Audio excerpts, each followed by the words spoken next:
Shares for beginners. Is this an industry that will make money again? Will there be new demand for this commodity such that at some point there needs to be an incentive price? Will the incentive price be much higher than what it is now? And is that in the share price or not, right? If it's not in the share price, things are cyclical. So when you see those kind of conditions, which is when I like to buy these things, like very opportunistically, you might be early, right? The pain might last longer and longer than you expect, right? G'day and welcome back to Shares for Beginners. I'm Phil Muscatello. And today we're just having a little bit of departure from normal programming in that we're going to be looking at an overall sector, which is the mining sector. And joining me today is Mathew Hodge from Morningstar, Australia. So welcome back to the podcast, Mathew. Thanks for having me. So Mathew is the Director of Equity Research, Australia and New Zealand for Morningstar Australasia. But you've come previously from a mining background where you've researched and analysed the mining sector, haven't you? That's right. Right. My original background was mining engineering, which it took me less than a year to figure out that wasn't my future. And from there, I've basically been involved in mostly mining stocks and basically covered mining stocks for 20 years now. Yeah. So how important is mining as a sector to Australia and the economy? Yeah, so it's obviously our major exporter, right? And it's important for our currency and all sorts of things, right? Like a lot of our wealth comes from the wealth that's generated with mining and our purchasing power globally. You know, for investors, it's a really big part of the index. Australia's index is really weird. It's roughly between resources and banks. That's about half of it. You compare that to, say, the US. Very, very different makeup of sectors, right? So, yeah, with much more technology in the US, obviously. Yeah. If you are a fund manager in Australia, you have to have a view, right? And in the US, it's just a few percent. You can wholly ignore the sector. You just mentioned about how important it is for our purchasing power overseas. I remember during the global financial crisis that everyone was waiting for a calamity here in Australia. And in fact, our terms of trade were stronger than at any other time in history. How does it help Australia insulate itself from these global tidal forces? Well, I think that was a certain set of circumstances, right? Like, I guess Australia was less deep into the subprime rubbish. You know, there was a bit floating around. Like, some of the banks had some of this stuff sitting on the balance sheet, which was utterly ridiculous. They should be just in the business of making home loans, right? Yeah. But what really helped out there was that China wanted to stimulate its own economy, and we rode off the back of that, right? So I wouldn't necessarily conclude that like mining is some stabilizing factor. It tends to be a very cyclical sector, but it just so happened that our major trading partner stimulated at that time, and that drew a lot of demand for commodities that otherwise would not have been there. So it's really changed, hasn't it? Because mining stocks have become a dividend stock as well, or a dividend play. Whereas in the past, they were never considered something that you'd be looking for dividends from. Yeah, it's an interesting point, right? So historically, when commodity prices have been good, when cash flows and profits have been good, mining companies have been wonderful at going out and spending all of that, right? So like Rio Tinto in the decade ended 2015 had no net cash flow, right? So just every dollar it made plowed back in the ground, right? And they blew up a lot of money. So that's more of the history of the mining sector, right? They tend to invest when prices are high. They tend to make acquisitions when prices are high. In the last, since 2015, when they got a big fright when China turned down, they kind of found religion around, you know, having a strong balance sheet, which I think is really important when things are so cyclical, and just returning cash to shareholders. It's harder to make a mistake when you do that, right? I think the risk is that over the long term, you kind of don't pay enough attention to your growth opportunities and you're kind of drawing down on that, right? But generally, it's vastly preferable to some of the actions that have been undertaken by the sector in the past. That said, this is not Telstra or a railway stock or a pipeline or a toll road, right? Like, there's not steady cash flows, right? It just is fortunate that demand, really thanks to China and basically China alone, has been so strong for commodities, which has underpinned high prices, which has given them the cash flows to give these fat dividends. The fact that the dividends are so fat is also a function of the market doesn't think these kind of profit levels are going to last. If they did, the prices would be higher and the yields would be less. So I really want to start discussing what the size and the shape of the sector is. Now, let's go right down to the tiny, tiny end, where we often hear a little tip in a pub about this mining stock is going to take off. What are those kind of companies, and how should listeners view those kind of companies? I remember, I think it was like 2006 or 7, and my mum recommended to me an exploration stock, and I thought, this market's pretty toppy. So I think that's the most use of the taxi driver tips, is kind of like a gauge of how much hype there is around them. Yeah, like how high the market is, right? So I tend to try to look for little milestones along the road, and that would be one. So my inclination, it's interesting I have the conversation, but my inclination from a conversation like that would be to come away and think, things might be getting a bit too hyped, especially if you get a lot of people talking about shares and a lot of people interested in that, which definitely happens from time to time with the mining stocks. So what are those kind of companies like? I mean, are we talking about a guy with a shovel and a hole in the ground? Is that the kind of size we're looking at, or a geologist taking some sort of samples? Well, how does it work? It's the whole range from, someone's got some leases and an idea and they want to raise some money and do some sampling, and that's typically how things start. They've got some targets, they want to test those targets, they raise some money, and people ultimately drill test those targets, right? At the very, very early stage. That probably appeals to the innate sense of gambling that Australians seem to have. Most of these companies will fail. Very, very few companies will ever find anything. And even fewer will actually go on to be a mine. The other thing that, when people get really excited about these early stage companies, they don't realise, like, if they find something, generally, we're talking like a decade, and in between now and then is a whole lot of capital expenditure. That's an attribute that, like, let's say if you're a technology and you've got a SaaS platform, it's already earning money and you're investing in it and you're growing, right? Or a subscription business, people pay you up front. This thing has got this immense long period where you have to put money into it, and I think I recall reading about Mount Isa, and it was decades before it actually started making money, and that was an amazing deposit. You mentioned gambling. And the innate idea that this can be a bit of gambling, because I have talked to another person who sort of talks about the old cowboy days and how there'd be a sniff of gold or a sniff of silver. Let's put a few $100,000 in and just start exploring. And there is a bit of that mentality to this end of the market, isn't there? Yeah, and Warren Buffett says get rich slowly, right?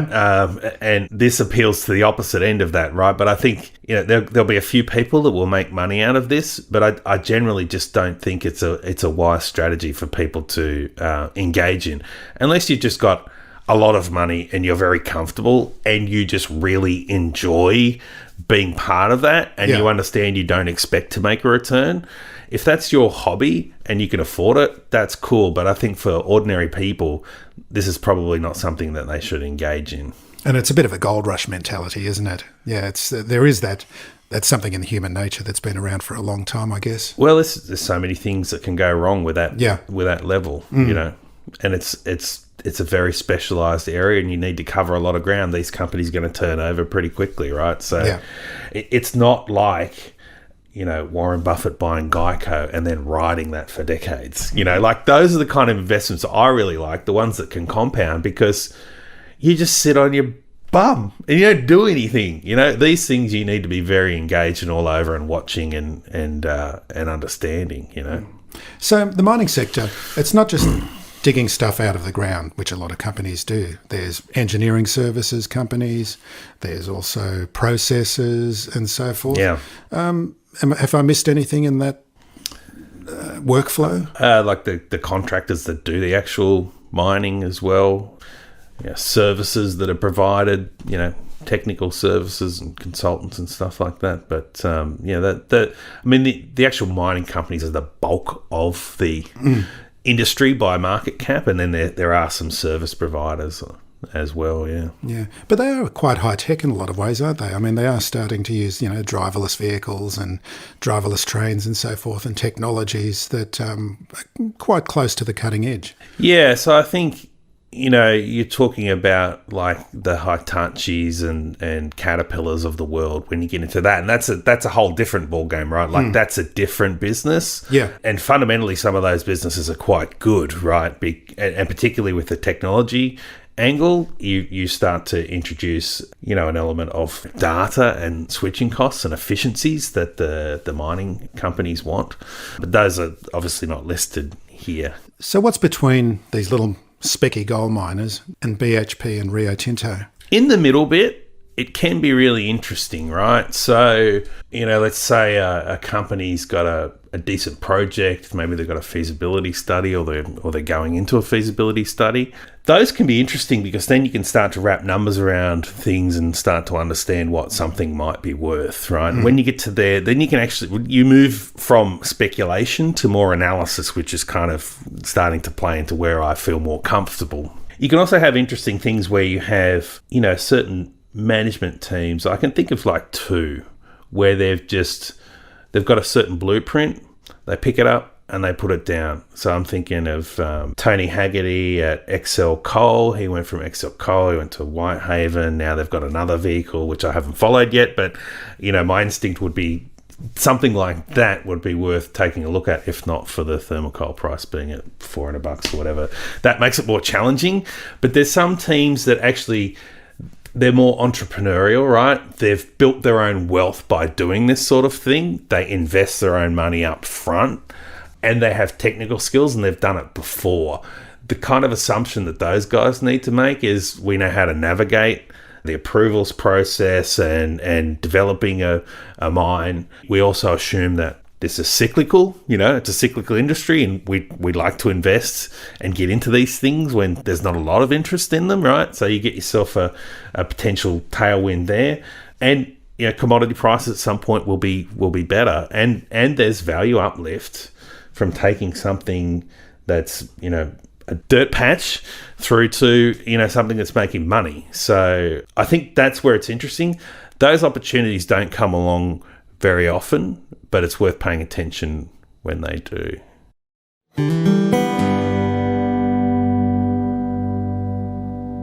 The other example was, the team that were at Equigold, and they went on to become another company, and now they've gone to do another thing. So there's a couple of, and that's in gold mining in Western Australia. That's their niche.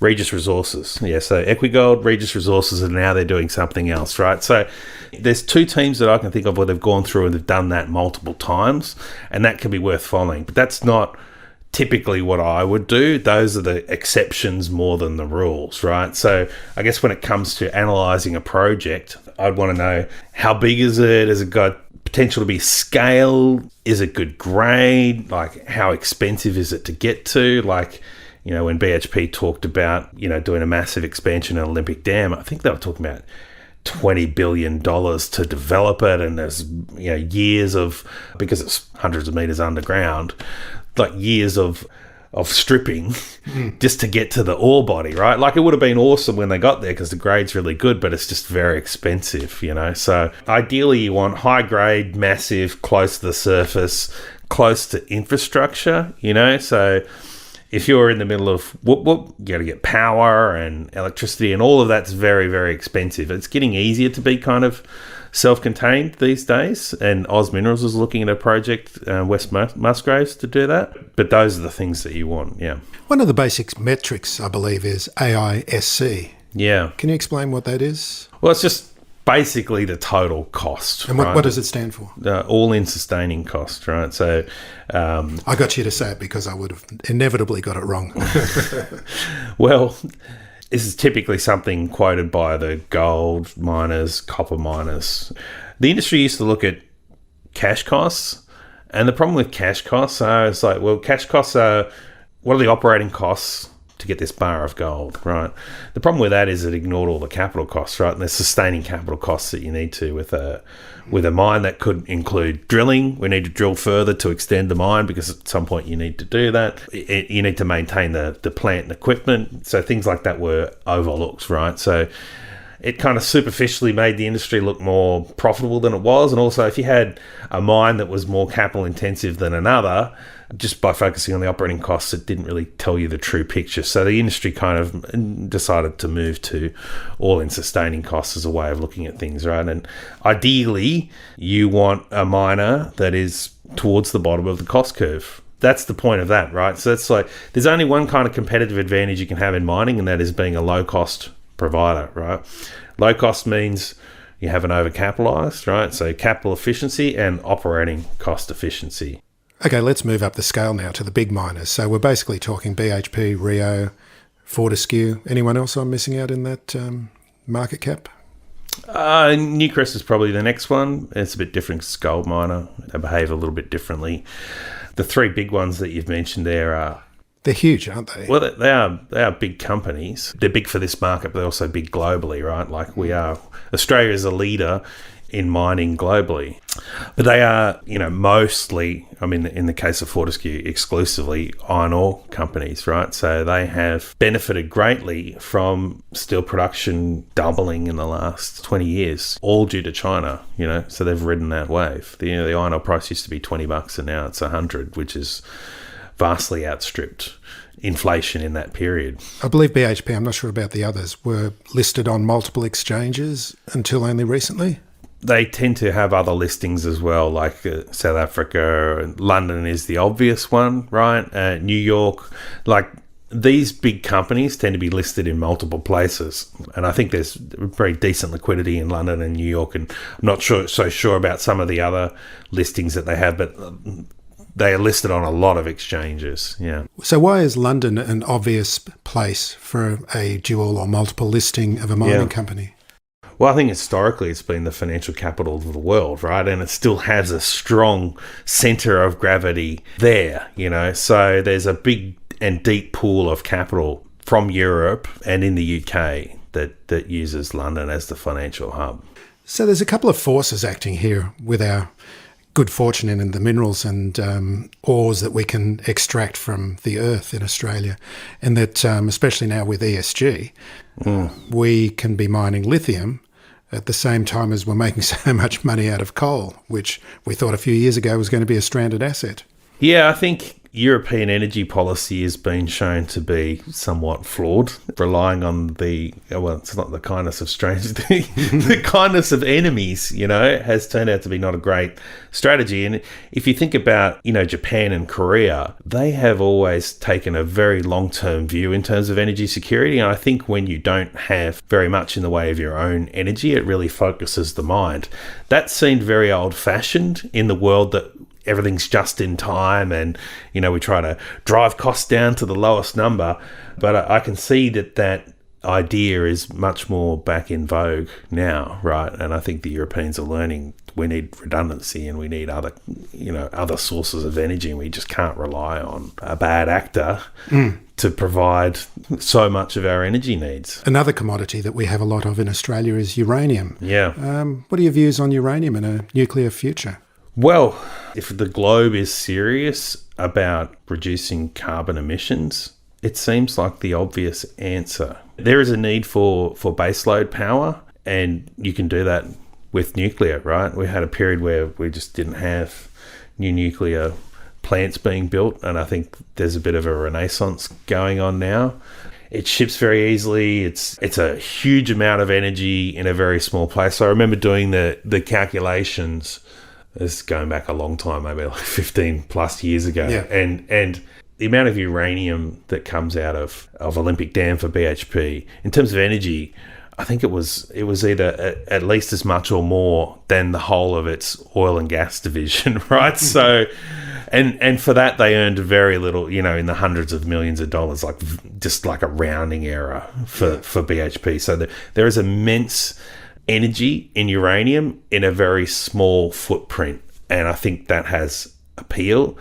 And also, like, when you think about shipping costs, like moving stuff around the world, it moves pretty easily because there's just so much density of energy that the transport cost is just very, very small as a proportion. So, like for Europe, which is a long way away from, from energy production, other than Russia, that could be part of the solution. And a country like France is coming out looking pretty good, because they had that old school mentality of we need to make sure that we can look after ourselves and not have too many interdependencies. So what do you see as the future of coal?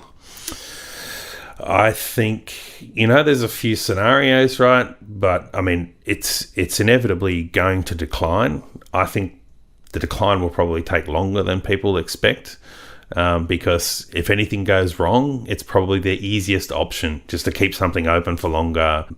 But it really depends which declines fastest, right? Is it demand that drops off fastest, or is it supply, right? And I think it's hard to get new supply going.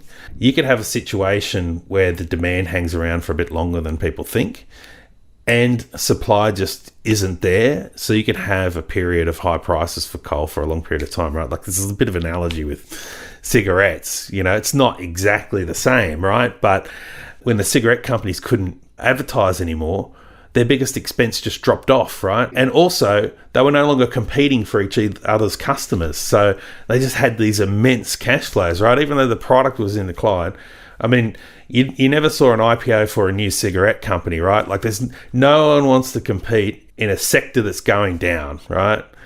And that can mean amazing profits. Great dividend as well. But the thing with the coal miners is if they're not building new mines anymore, and there hasn't been any investment in new mining, has there? Well, there's a bit. There's still new mines coming here and there, or extensions of mines, because things come to an end. So if we weren't doing at least that, the whole thing would be going backwards already, right? Yeah. So, building new mines is one of their biggest expenses over the life cycle of a coal mining company, right? So if you take that away and it's just in the harvest mode, I mean, there could be amazing cash flows coming from these things, right? So, like, I'm not saying that the kind of money that they're making now is going to hang around, because, like, thermal coal at $400 is just, back in the day, $100 used to be a fantastic price. So, like, 400 is off the charts. But by that same token, the market's not expecting these prices to hang around very long either. What about lithium? It's a very interesting part of, I mean, they're like coal prices at the moment. Lithium prices is buoying the lithium miners at the moment. Yeah, so that's a sector that's definitely growing, and it does help you when you have growing demand, right? So I would contrast that with iron ore going forward. I think it's going to be very difficult for iron ore demand to grow, and that's going to mean that the next kind of 10, 20 years are going to look very different from the 10 to 20 years of high growth that we've had. When you have growth in a commodity, so there's the stay in business price, right? If demand is going down at a decent clip, then it becomes a race to the bottom. Only the lowest cost providers can stay in the industry, right?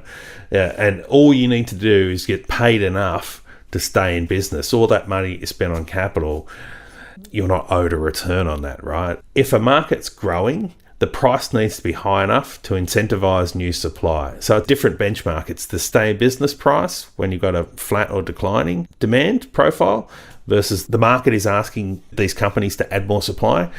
Here's the price we need to do that, right? So, and lithium has had fits and starts, right? Like, there've been periods where it's been in oversupply, but those periods haven't lasted very long, and then they've returned to undersupply, or excess demand. So that can be very interesting too. And the behavior of the miners kind of matters here as well. I mean, Glencore's a very interesting one. They're not in the lithium space, and this is tangential, but I'm familiar with the way they behave, right? So there's been times when the zinc market's been oversupplied. There've been times when the thermal coal market has been oversupplied. And this is an aspect of commodities, aren't they? That's just to do with the price of commodities. Yeah. And this is really what mining is based on. So if demand drops a few percent, right, like, the price is very different, right? The price could be down 50% on small changes in demand, right? Because the price is set at the margin.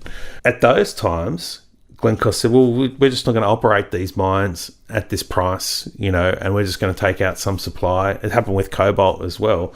When you have behavior like that, you can have periods where, okay, prices are not very good for a certain commodity, but you can say, okay, well, I think the suppliers are going to be disciplined. I can see that this is a cyclical phenomenon.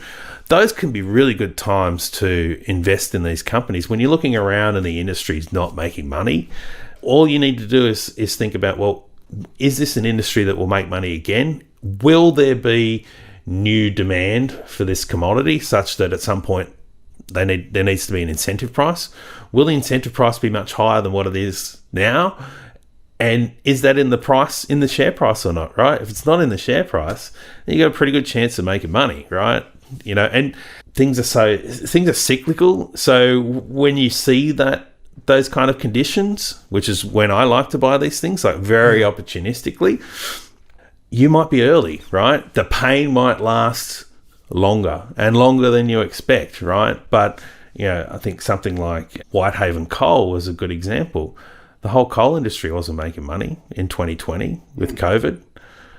And now, that there was no new supply, right? The supply taken out, demand rushed back, and now they're making money hand over fist, right? That's an extreme example of the kind of thing I'm talking about. But when you have those conditions where things are so beaten down, that's when I think the sector's interesting. There are some places on the planet where mining takes place without the kind of OH&S oversight that we have here in Australia. Yeah. And the human rights, basic human rights that we treasure and trust in Australia. Yep. I don't know, because mining just does get a bad rap sometimes in terms of ethics and so forth. But what are your thoughts on that? Well, I think, if we're kind of puritanical at home and like, okay, we don't want to build anything here. It's like, it kind of ignores, the amount of wealth that comes from this, right? So it's a land use question, right? I think no one questions agriculture as a land use, but if you think about how the landscape has been transformed as a function of agriculture, it is an immense footprint globally. It's large, isn't it? It is huge, right?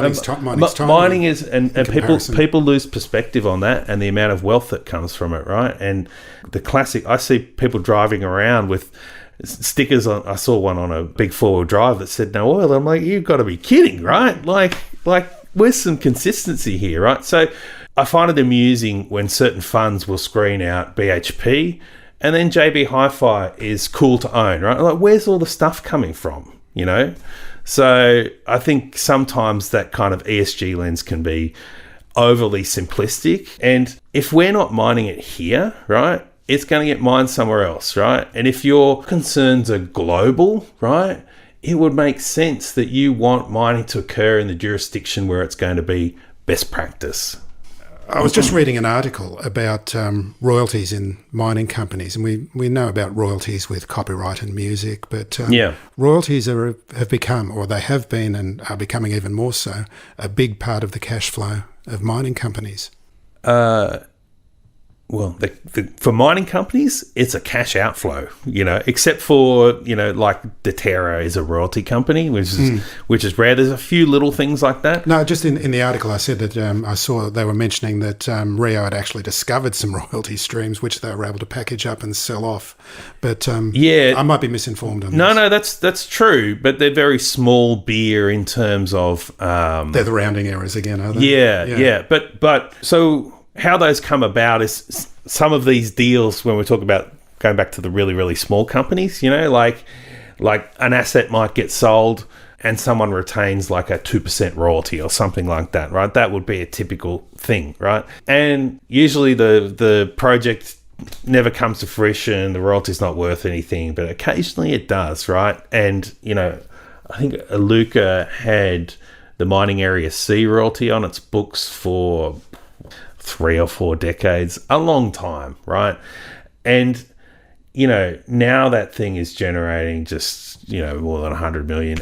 And the thing when they spun it off into Deterra, right? But the thing with Deterra is, I think that's probably the highest quality company on the ASX because it doesn't have any operating costs. It doesn't have capital costs. The biggest risk with Deterra is if they go out and buy something else and pay too much, right? But otherwise... So do they just gather royalties, do they? Yeah, just so cashing that's all they checks? do. So Mining Area C, which is BHP's, it's one of their really, really big areas, and they're expanding it, and they get a royalty off that.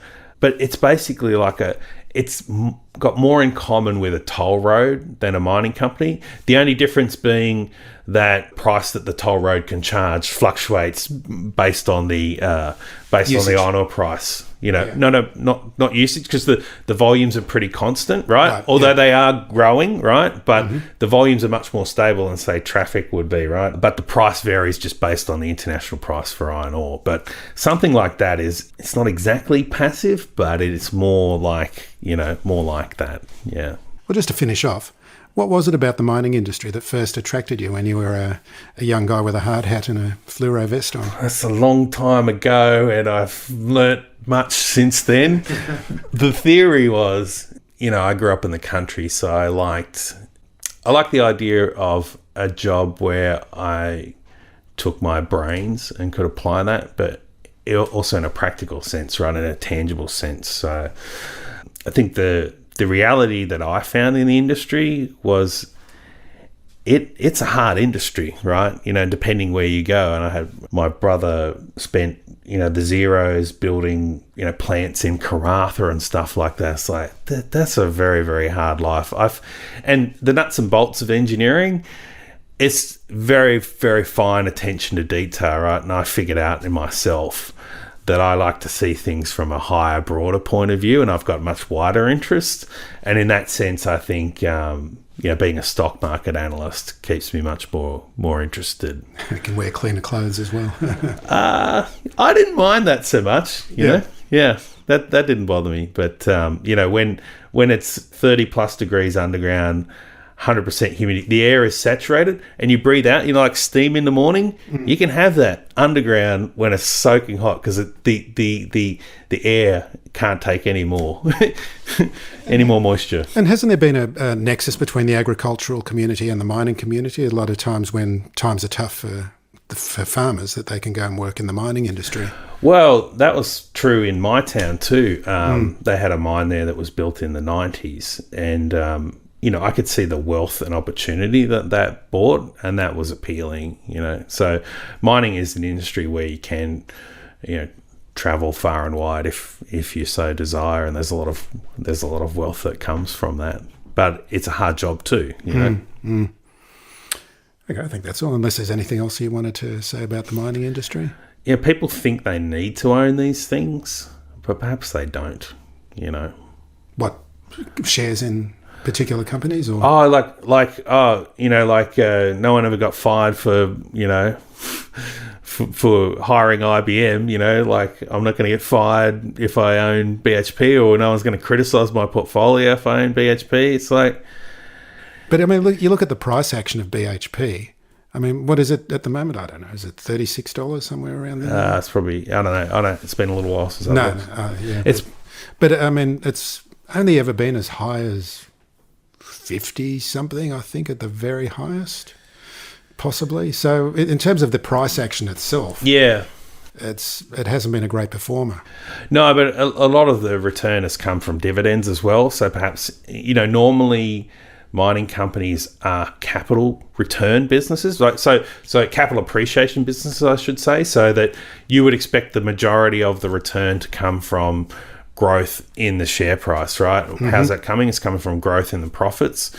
And then much of that profit is then being reinvested back into the ground, into new mines, right? And we've had this period of 5+ years where that really hasn't been the case, where they've just returned cash to shareholders by and large. But that can't go on forever. Yeah, and there's been some disastrous acquisitions as well, and which has held them back over the years. If you go back, and there were some that they looked at which didn't go through, and if they had, it would have been even more disastrous, So, sometimes they've been lucky to miss out on some of their plans not coming to fruition. But, by and large, the industry has been very disciplined. I think for the mining companies, for the big mining companies, are so reliant on iron ore, outside of Glencore, but BHP, Rio, Fortescue. I think iron ore they must be looking at how much earnings are coming from iron ore and going, how do we fill that, right? And I think that's part of the motivation to take over something like OZ Minerals. Those miners want to have forward-facing commodities, commodities that are likely to benefit from green energy. And I think that's part of the motivation. But the risk here is that you have likely materially declining earnings from iron ore. Why is that? Why is it declining? Well, the price is just very, very high. Returns are very high, right? People get used to $100 iron ore and they think, the price has dropped from 150 to 100. These things are cheap now, but the industry is still making phenomenal returns. When you stand back and you look at how much money has been invested in these assets and what kind of returns they're getting from those, they're still amazingly high, right? Like the price can fall a long way before you have much of an impact on supply. The iron ore cost curve is pretty flat. So you could have materially declining iron ore earnings. And I guess part of your question there is, why is that going to happen? Well, China can't take any more steel, I don't think, right? Like they've just had this debt binge. The debt's been building up. That's been directed into infrastructure and houses. The peak of urbanisation has passed, yet they've kept on investing more, right? At some point, they've overcapitalised. I think we've reached that point probably 5+ years ago, but they've persisted, right? And with the fallout from what's happening with the property developers in China, I think that's part of the rot, right? So I think that's what happened this time last year, I think is meaningful with China Evergrande. So I think that's potentially the turning point. We might look back on that and say it's a turning point. And this is the first year we've had imports from China be down materially, right? And is it a trend, right? And it 1 year doesn't mean too much, but if it next year's down and the year after that's down, I mean, I think then you start to see a trend, right? And the other thing is they've got this huge amount of steel's not burned or used. It hangs around, right? It hangs around in cars, it hangs around in buildings, it hangs around in trucks and things. So at some point those things reach the end of their useful life and then they go back in the furnace again, right? And recycled, But instead of making steel from iron ore, you make more steel from steel.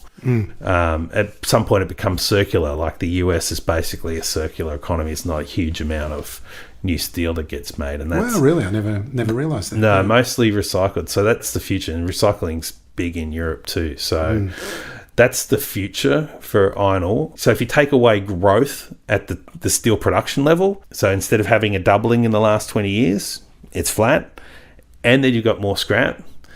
Okay, that equates to declining demand for iron ore, right? That takes the price tension right out. You don't need the incentive price anymore. We've had incentive prices in iron ore for the last 15 plus 20 years, and that's underpinned amazing returns for that business.